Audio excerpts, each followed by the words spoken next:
Saudara, puji Tuhan, praise the Lord. Kita masuki bulan Agustus akhir.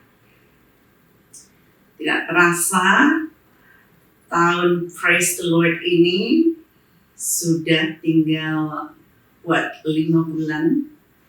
Ya, saya berharap saudara tidak melupakan apa yang menjadi tema dari tahun ini, yaitu praise the Lord. When you wake up in the morning, don't forget to praise His name. Don't forget to mumble, praising God all the time. Buka mata, jangan langsung ambil HP. Ya, tetapi saudara muji Tuhan. Terima kasih anak Tuhan. Dan pastinya akan selalu ada lagu-lagu yang Roh Kudus akan munculkan di dalam roh kita. Karena praise itu adalah connection antara roh kita dengan roh Tuhan. Saudara, saya menyampaikan di bulan sebelumnya bahwa dengan mata jasmani kita tidak nampak frekuensi yang ada di sekitar kita. Seperti microwave, ada frekuensinya, seperti HP, ada radio, television. Kalau saudara nggak di onin, tetapi dicolokin, ya, seperti laptop ini, ya, juga tetap itu ada frekuensinya. Itu sebabnya ketika ada beberapa HP di ruangan, itu sinyalnya berseliweran. And when you praise the Lord, itu frekuensi tertinggi yang paling indah yang bisa saudara langsung bawa naik ke hadirat Tuhan. Gak lewat jalur-jalur tertentu, bahkan iblis tidak akan mengetahui apa yang ada di isi hati saudara yang terdalam pun saudara gak tahu, tetapi saudara menyampaikannya kepada Tuhan dan itu langsung dibawa oleh malaikat untuk sampai ke hadirat Tuhan. Saya pernah ngomong sama murid-murid tentunya, saya ngomong pada waktu Speedy Camp. Jadi Tuhan gerakan saya waktu itu untuk keliling Indonesia melakukan Speedy Camp. Speedy itu spiritual detox. Jadi ngelunturin racun-racun rohani. Dan Tuhan minta saya solo mission waktu itu sendirian, ya. Saya keliling pertama di Jakarta, murid-murid seluruh Jakarta dan sekitarnya, mereka berkumpul dan saya mengadakan Speedy Camp 2 hari. And then setelah itu saya ke Surabaya. Murid-murid Surabaya dan sekitarnya yang di Jakarta dan sekitarnya nggak bisa ke sana. Dan setelah itu saya ke Bangka dan di Bangka juga murid-murid berkumpul dan kemudian ke Palu. Dan di 4 kota ini berkumpul banyak sekali murid-murid dan saya bagikan mengenai hal ini bahwa saat kita praising the Lord itu otak kita itu bisa ada sinar, ya, ada sinar yang menyala-nyala dan itu bisa menyembuhkan kita. Dan itu adalah exchange rate, ya. Exchange rate kita dengan surga, apapun yang saudara inginkan, saudara bisa dapatkan saat saudara bayar exchange dengan pujian. And then saya kira-kira 1 bulan lalu, ya, ada Sis Hannah dan Raisa datang ke sini dengan suami dan anaknya, mereka anak-anak saya, ya. Mereka bilang, kami mau ketemu Mi, katanya. Kami mau datang, mau minta didoain karena Victor, yaitu Doni, Victor mau ke Singapura, jadi pengen ditumpangin tangan sama Mi, katanya. Saya bilang, apa nggak didoain jarak jauh aja, saya gitu. Kejauhan lah kalian datang, nggak mau, kami pokoknya mau datang, mau ditumpangin tangan, gitu, ya. Akhirnya datanglah mereka dan kami spend time together dan we had a lot of fun. Tapi di tengah-tengah itu anak mereka, yaitu Rafael, yang saya kasih nama ini anak, orang tuanya minta saya kasih nama.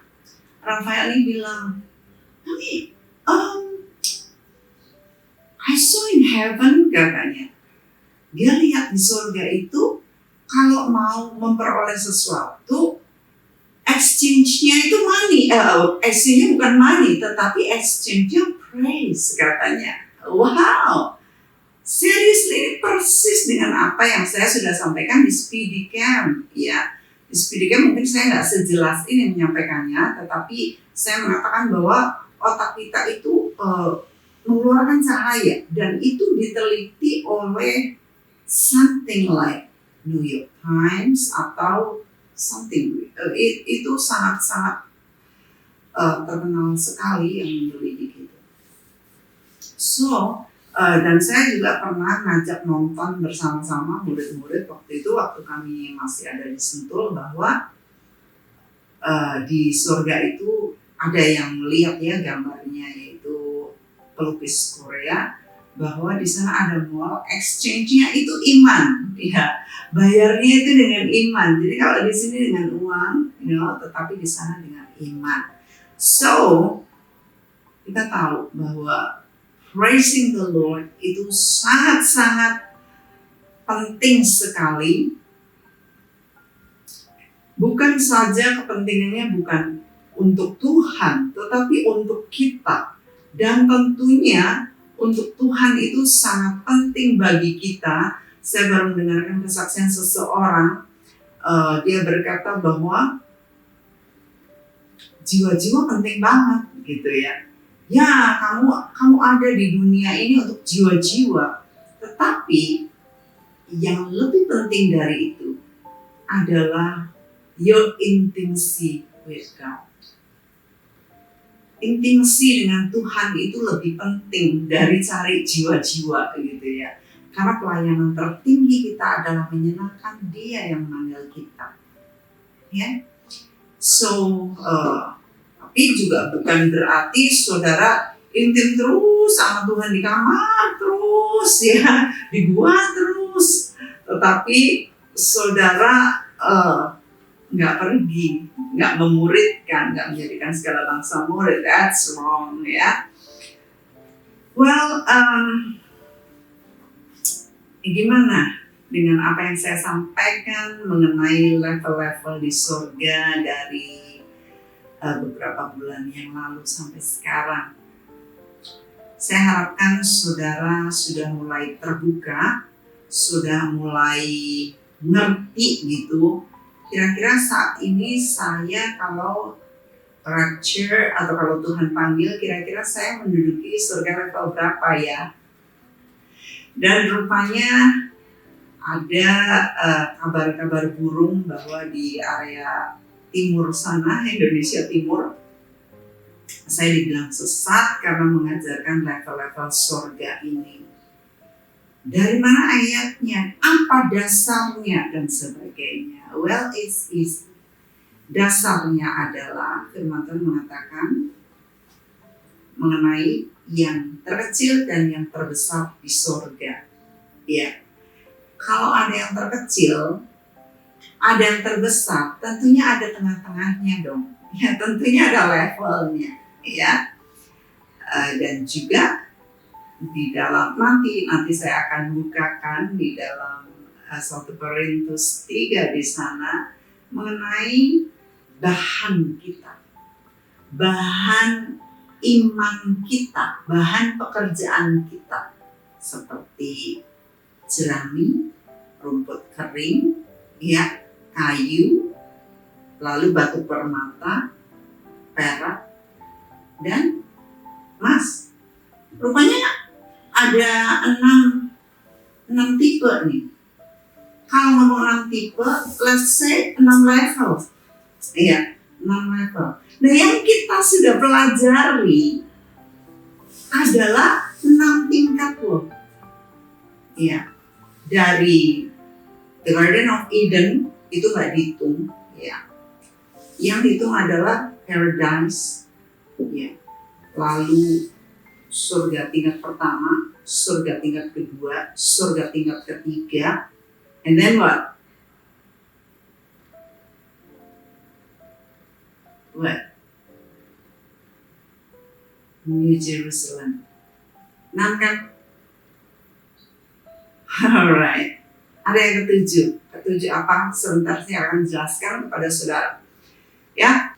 Oke, so saya akan mengulas mengenai level ketiga, the third kingdom level ya. Mari kita ulang lagi dengan jelas dan saya akan bukakan ayat-ayatnya untuk saudara supaya saudara ngerti, dan saya ingin ada satu kata yang penting banget yang mana saya harap ya ini akan membukakan mata rohani kita, akan membongkar dan menolong kita menyukai sesuatu yang kita nggak suka. Alright, okay. Well, sudah tingkat ketiga ini adalah tempat di mana berkumpulnya nanti mereka-mereka yang menjadi mempelai Kristus. Mempelai Kristus, mereka bersihkan jubah kebenaran mereka sehingga mereka tidak lagi ada spot, tidak ada noda, tidak ada wrinkle, ya.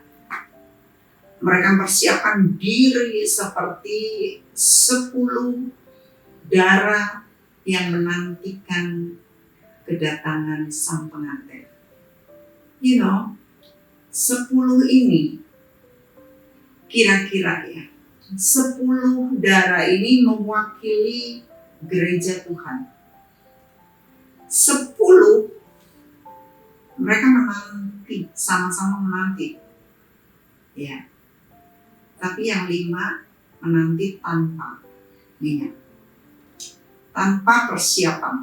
Nah, saya ingin katakan, orang yang menanti aja 50% ditolak. Gimana dengan yang gak menanti? Bisa gak kepikir? Loh, yang gak menanti kedatangan Tuhan gimana dong? Wah, gak tahu ya. Yang menanti aja 50%-nya tidak diterima. Nah, ini tempat hanya untuk mereka yang sudah layak menjadi mempelai Kristus dan mereka disebut true sons of God. Anak-anak Bapa yang benar yang akan berbagi kasih dengan Bapa selamanya. Karena apa? Karena mereka mencintai Bapanya. Karena mereka berbagi kasih selama di bumi. Mereka being intimate with God. Mereka merefleksikan hati dari Bapa yang suci. Itu sebabnya mereka menyucikan diri mereka sepenuhnya dengan membuang segala kejahatan dalam hati mereka. Nah, itu yang pertama. Lalu berikutnya ini tempat nanti para malaikat akan melayani secara pribadi. Bukan hanya secara pribadi, mereka akan juga merawat rumah-rumah mereka yang ada di level ketiga ini dan juga melayani mereka-mereka yang akan visit rumah saudara. Ya, saya banyak banget belajar mengenai surga, surga dan neraka khususnya. Sejak saya masih udah puluhan tahun, kira-kira 30-an tahun ya. Dan saya mendapat kisah-kisah yang luar biasa, di mana saya cherish in my heart karena saya nggak mau ketinggalan gitu ya. Saya nggak masuk surga gitu. Itu sebabnya waktu di Amerika pun itu udah 20 sekian tahun ya, 23 tahun sejak saya meninggalkan Amerika pun, itu saya dulu beli buku-buku tentang surga ya. Nah, hal ini mungkin jikalau diceritakan di luar sana, orang-orang nggak akan percaya dan makanya saya dibilang sesat. Tapi anyway, we will see in the future in heaven ya. Kita nggak bisa cepat-cepat menghakimi itu sesat dan sebagainya, tetapi kita belajar. Beberapa orang kenapa mereka judging ya, wah ini sesat, ini ngomong gini, ini sesat. Itu terlalu cepat, mereka terlalu sombong, mereka pikir mereka sudah sampai ke level itu, sudah ngerti segalanya. Padahal kita ini ya di bumi ini belajar, kalau nggak ngerti, masih nggak ngerti ya di freeze aja.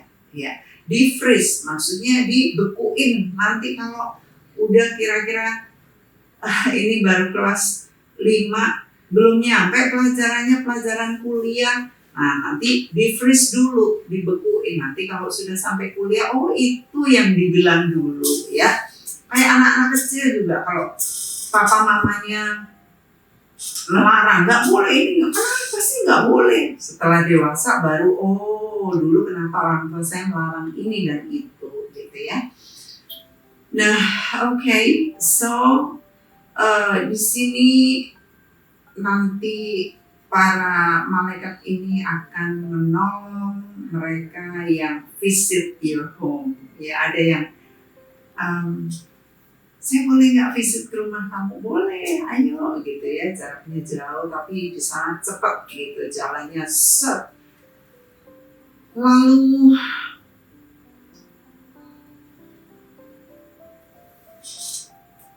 di surga 3 ini adalah tempat di mana mereka orang-orang yang tidak takut mati.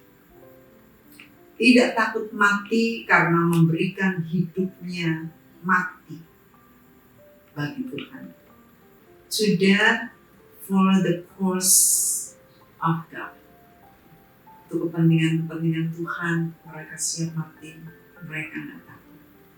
Itu sebabnya mereka akan memperoleh anugerah untuk masuk ke surga tingkat 3 ini dan mendapatkan mahkota kehidupan.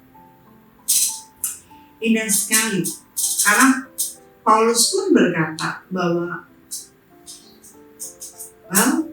mati adalah keuntungan. Iya, jadi nggak ada yang ditakutkan dengan kematian.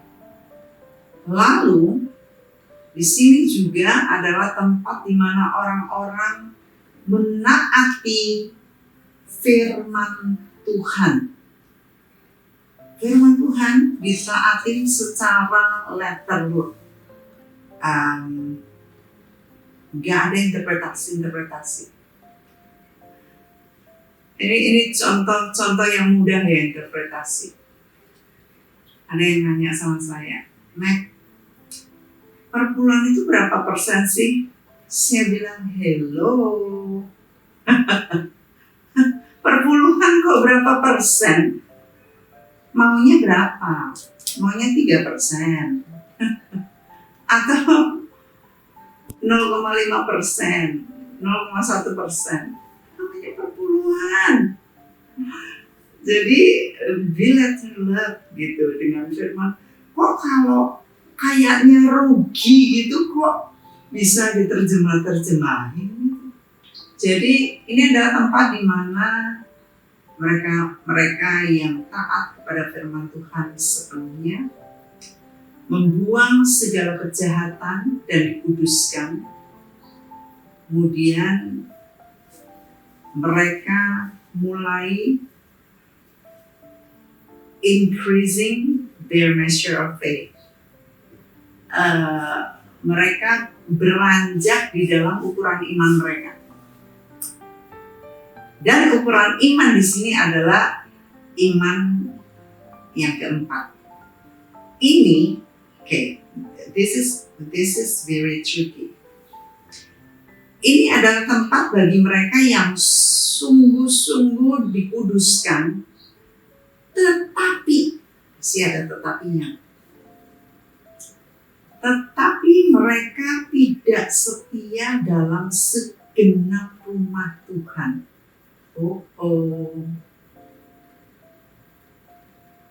Gimana ya? Sungguh-sungguh dikuduskan, tetapi tidak sungguh-sungguh seluruhnya setia dalam segenap rumah Tuhan.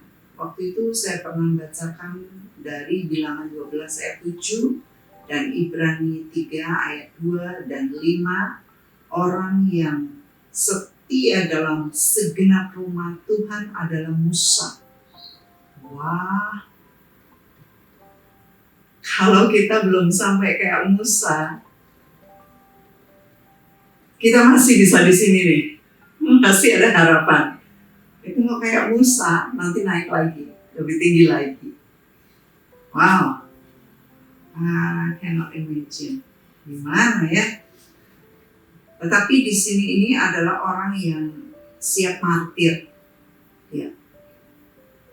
Dengan iman mereka siap martir bagi Tuhan. Nah, kalau ngomong begini martir bagi Tuhan, comparisonnya adalah Musa ini, dia sampai ngomong begini, Tuhan, coret saja nama saya dari buku kehidupan. Lebih baik mereka. Ini loh bangsa yang Tegar Tengku, ini loh yang selamat. Kalau kau tidak selamatkan, coret saja saya dari buku kehidupan. Oh my, ini iman yang luar biasa, orang yang sangat selfless.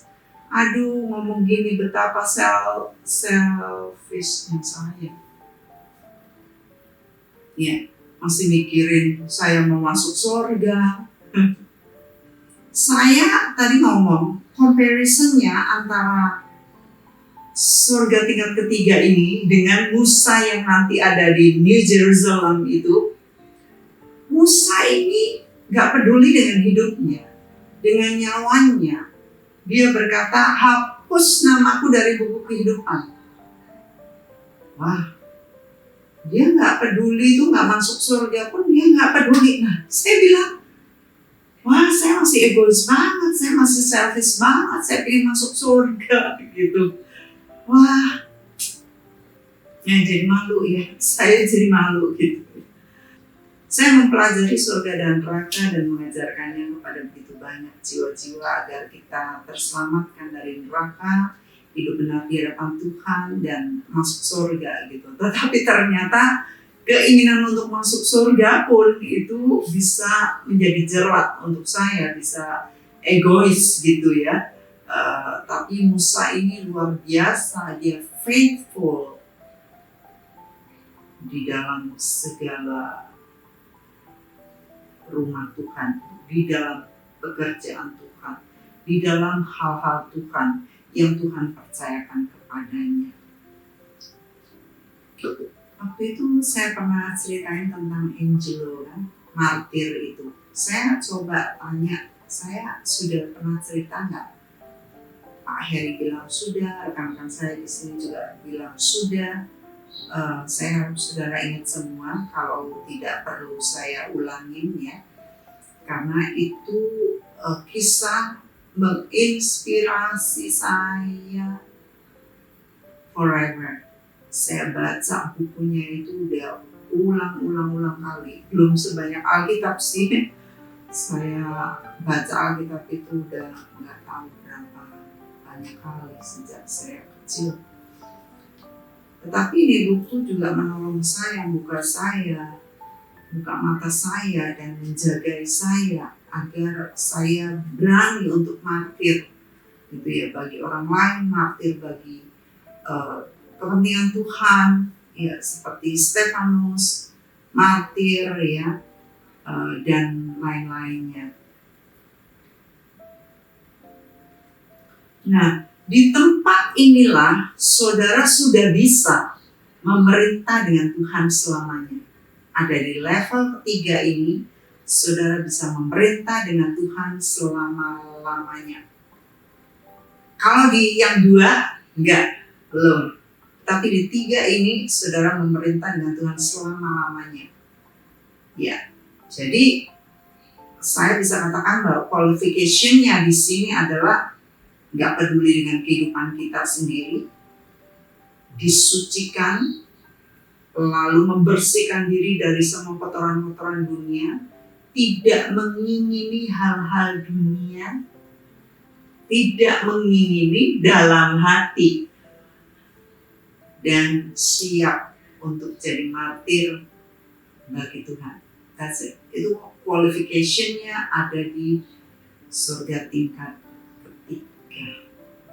Oke, sekarang yang ke-6 ya, yaitu New Jerusalem atau New Jerusalem City.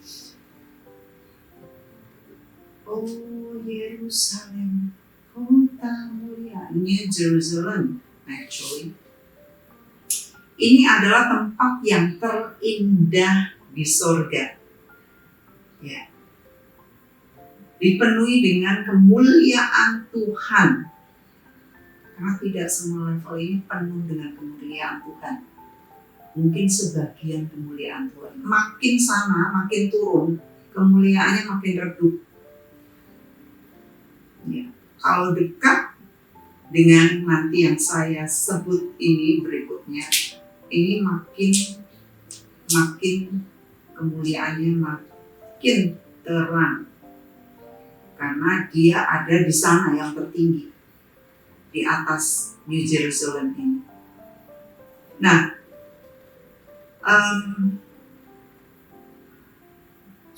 dipenuhi dengan kemuliaan Tuhan ini adalah tempat di mana ada tahta Tuhan. Ini juga disebut istananya Bapa dan Roh Kudus. Di tempat inilah juga ada rumah-rumah yang saya bilang tadi kelasnya Musa, levelnya Musa. Rumah-rumah buat mereka yang sangat memperkenankan Tuhan hidupnya dan memiliki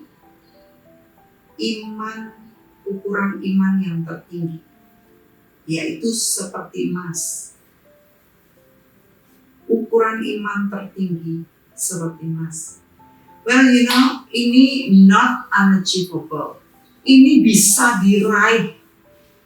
Jadi tentunya ini tidak hanya, berarti kan naik lagi levelnya. Tidak hanya mereka menyucikan hati mereka seluruhnya completely, tapi mereka juga setia dalam segenap rumah Tuhan.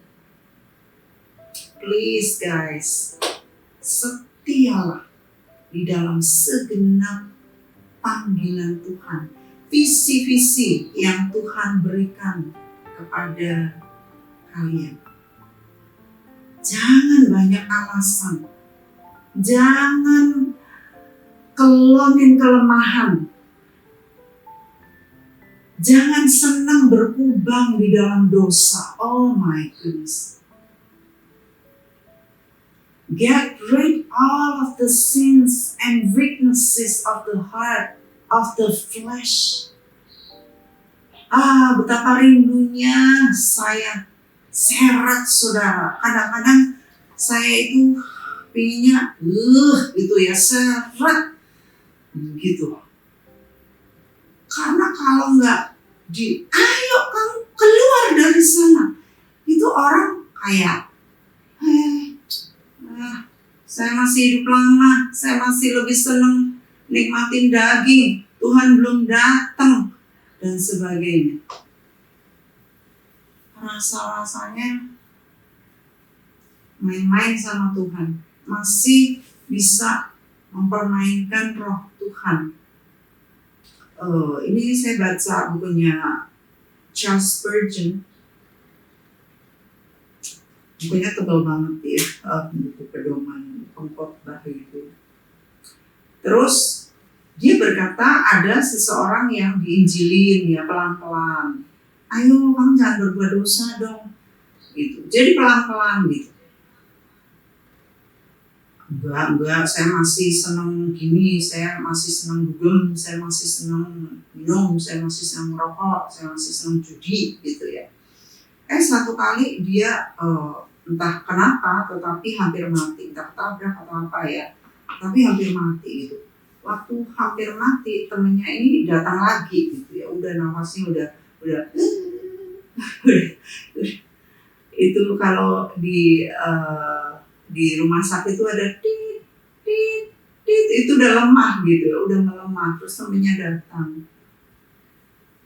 Waktu temennya ini datang nangis ini yang orang sakit hampir mati ini, dia tiba-tiba ngamuk, teriak gitu, teriak, dia kesal, pengen pukul temennya ini. Dia bilang, kenapa kamu itu enggak dari dulu itu seret saya gitu, kenapa kamu tidak keras terhadap saya, kenapa kamu hanya bilang ayolah bertobat gitu. Jadi dia jengkel banget, ini udah hampir mati, ini belum bikin apa-apa untuk Tuhan. Nah, jadi seringkali itu ya saya mungkin disebut ini ya, terlalu tegas, terlalu keras atau gimana ya. Nggak bisa main-main, beberapa takut kalau dekat-dekat saya. Ya, karena katanya, wah nanti saya bisa diteropong nih. Saya bisa ditahu dosa saya. Gitu. Ditahu dosanya kok malah takut. Kok malah menjauhi? Bukannya malah berterima kasih. Saya tuh heran. Beberapa murid-murid ini, ya nanti Tuhan itu tiba-tiba bisa kasih penglihatan. Dia lagi anu sama suami orang. Dia masih single anu sama suami orang. Dan saya dikasih lihat ini orangnya pakai seragam apa gitu. Jadi saya bilang sama dia, benarkah apa yang saya lihat ini kamu anu ini? Aduh, katanya ibu. Dan saya waktu itu kirim rekan saya untuk menyampaikannya gitu. Benar. Bertobat, begitu lagi. Dari jarak jauh saya bisa teropong, lihat itu jaraknya dari Sentul ke Jakarta berapa kilometer ya.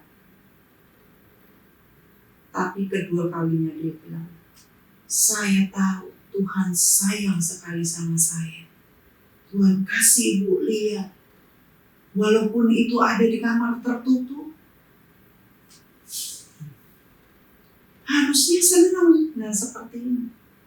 Ada lagi yang saya juga lihat, macam-macam.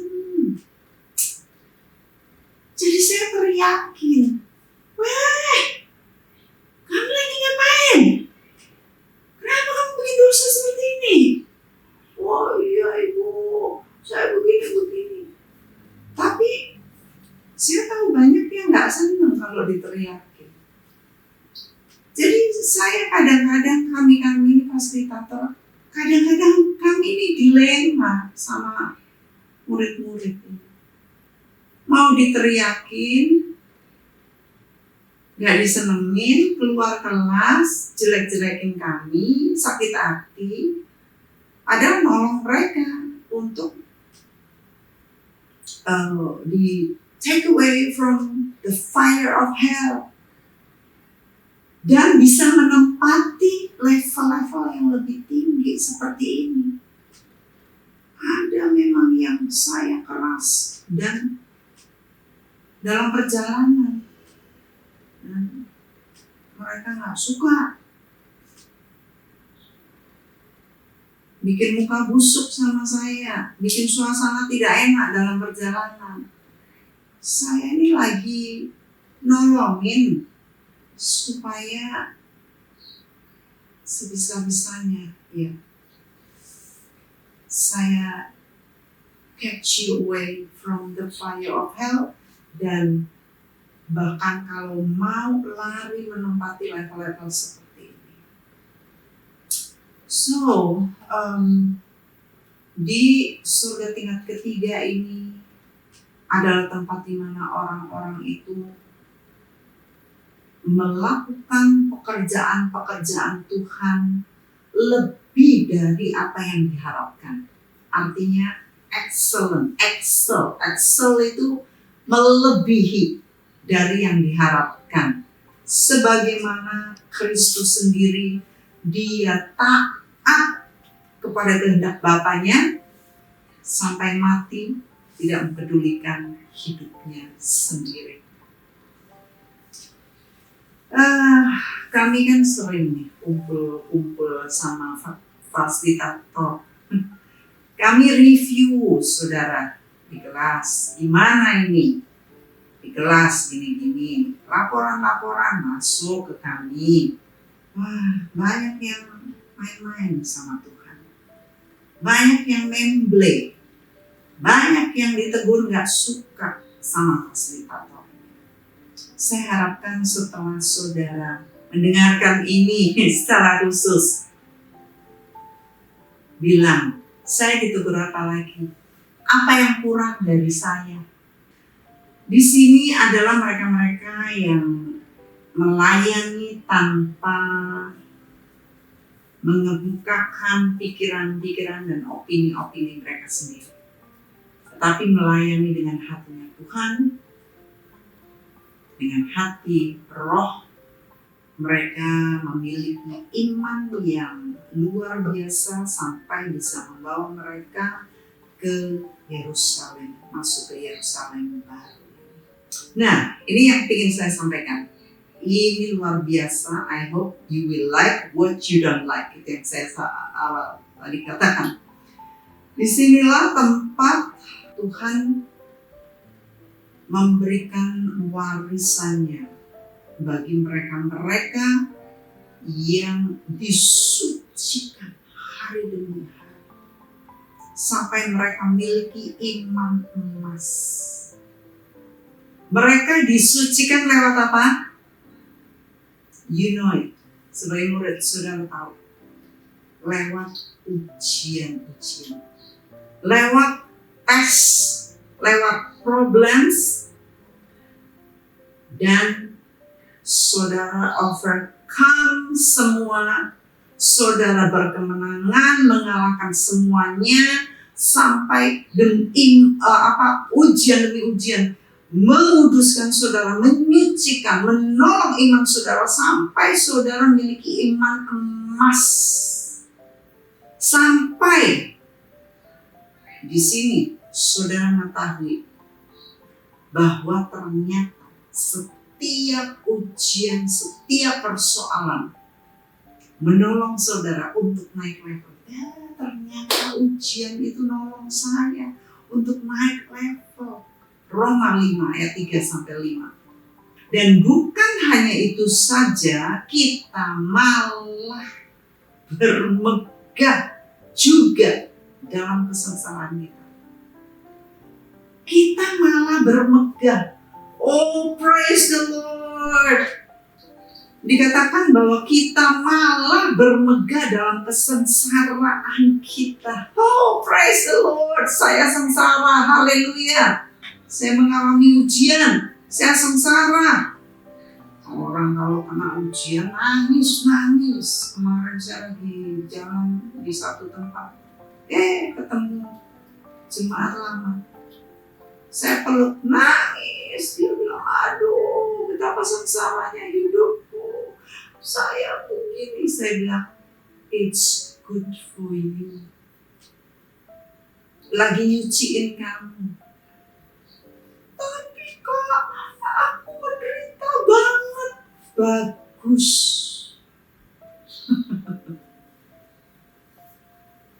Kita malah bermegah dalam kesengsaraan kita karena apa? Kita tahu kesengsaraan itu menimbulkan ketekunan menimbulkan tahan uji. Balik lagi, tambah lagi, tekun lagi. tambah lagi sengsaranya, tambah lagi problemnya, tambah lagi ujiannya. Tahan uji menimbulkan pengharapan tidak mengecewakan. Lalu 1 Petrus 4 ayat 12 sampai 13. Saudara-saudara yang kekasih, janganlah kamu heran akan nyala api siksaan yang datang kepadamu sebagai ujian. Panas hati saya, kepala panas ya. Semuanya siksaan, tapi semuanya adalah ujian. Oh, tapi dikatakan jangan heran, seolah-olah ada sesuatu yang luar biasa. Nggak luar biasa. Saya kemarin bilang, it's okay. Enjoy it. Sebaliknya katanya, bersukacitalah sesuai dengan bagian yang kamu dapat dalam penderitaan Kristus. Ternyata semua kesengsaraan itu adalah saya mengambil bagian dalam kesengsaraan dan penderitaan Kristus supaya saya nantinya boleh bergembira dan bersukacita pada waktu Ia menyatakan kemuliaannya. Praise the Lord, haleluya. Itu yang harus kita lakukan. Masih ada 5 bulan untuk saudara bersukacita dalam kesengsaraan saudara. Oh, ada yang bilang sama fasilitatornya, oh my goodness, saya sakit, saya nggak bisa tidur, saya anxiety, saya ini gara-gara saya mikirin orang itu nggak bayar hutang saya. Ganti dengan jubah pujian. Praise the Lord, terima kasih Tuhan, orang itu belum bayar hutang saya. Haleluya, bukan? Terima kasih Tuhan, ada saatnya Dia akan sadar kembalikan uang saya. Bahkan Tuhan kalau nggak kembalikan dari Dia, Tuhan bisa kirim dari mana-mana. Haleluya, saya nggak harap kepada manusia. Tuhan tutup jalan situ, Tuhan bisa buka jalan. Haleluya, thank you Lord. Saudara, bermegahlah dalam kesengsaraan. Pujilah Tuhan dalam kesengsaraan. Wow, saya ini pengen ngupas lagi tetapi waktunya tidak cukup. Kita akan berdoa sebentar, tetapi nanti kita akan kupas bulan depan. Tetapi ini New Jerusalem ini disebut Holy City of Heaven, kota kudus Tuhan. Oh Yerusalem, kota mulia. Harusnya kan New Jerusalem, kota mulia, sangat cantik, very beautiful, like a woman who has prepared herself for the wedding day. Holy City. Lalu di tempat inilah orang-orang mendapatkan kesempatan untuk bertemu dengan Tuhan muka dengan muka. Sebab tahtanya ada di situ. Nah ya, kalau tahtanya ada di situ, saudara tiap kali bisa bersumur di sana, menyembah Dia, mengucap syukur kepadanya.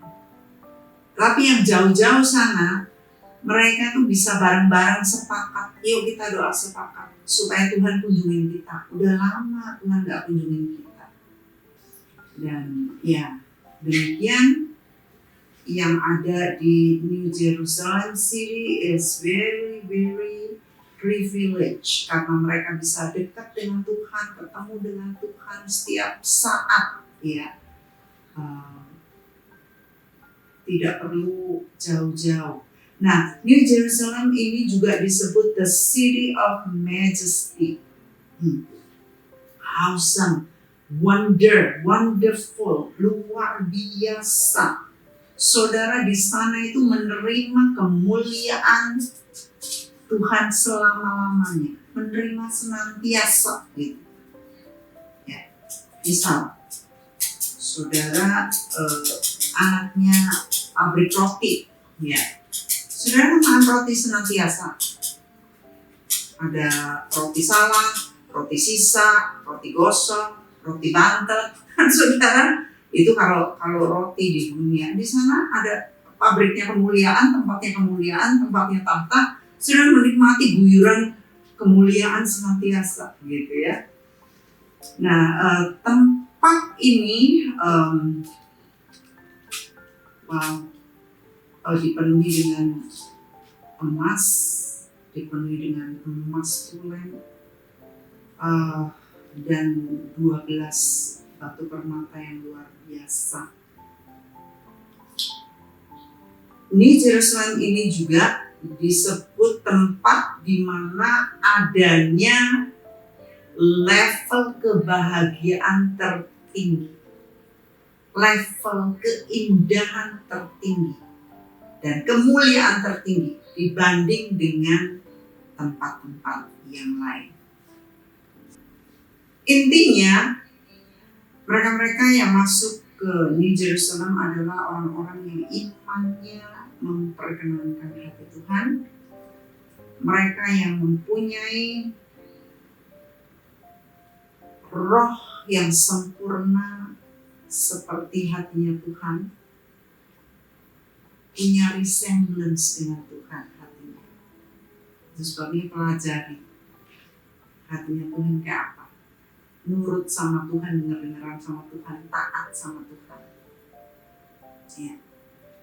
Dan di sana adalah orang-orang yang memenuhi tugas mereka dengan sukacita sebagai martir-martir, dan mereka adalah orang yang hatinya terpaut bersatu dengan Tuhan selamanya. Mereka adalah orang-orang yang cinta Tuhan dan Bapa dengan sungguh-sungguh, dan kehilangan apapun di dunia ini mereka nggak peduli, nggak ada kecewanya karena mereka begitu mencintai Tuhan. Mereka tidak menyayangkan nyawanya.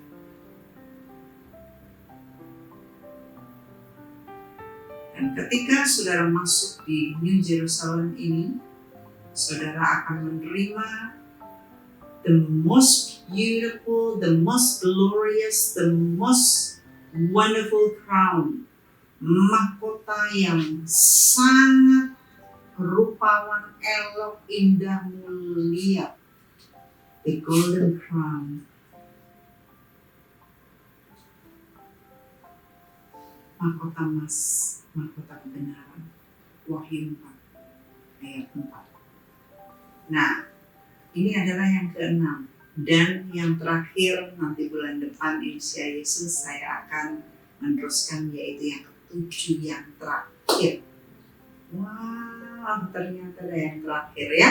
Tetapi doa saya, kerinduan saya, ini akan membukakan kepada saudara semua to enjoy penderitaan, ujian-ujian, problem-problem saudara, karena saudara sedang dimurnikan, saudara sedang dites.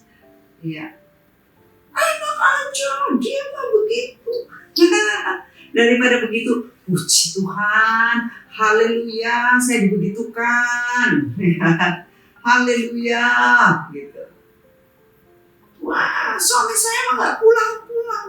Memang itu lah. Puji Tuhan, dia masih peduli, dia masih kirim uang, dia masih lihat anak, dia masih menghubungi. Jadi yang baik yang diperkatakan.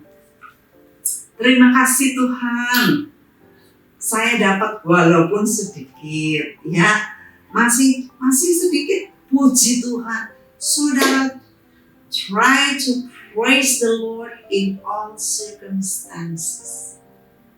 Karena dengan jubah pujian, saudara akan menutupi semua gangguan-gangguan di luar. Iblis tidak akan bisa nembus saudara ketika saudara memuji Tuhan. Apapun yang terjadi, just praise the Lord. Alright, mari kita sama-sama berdoa.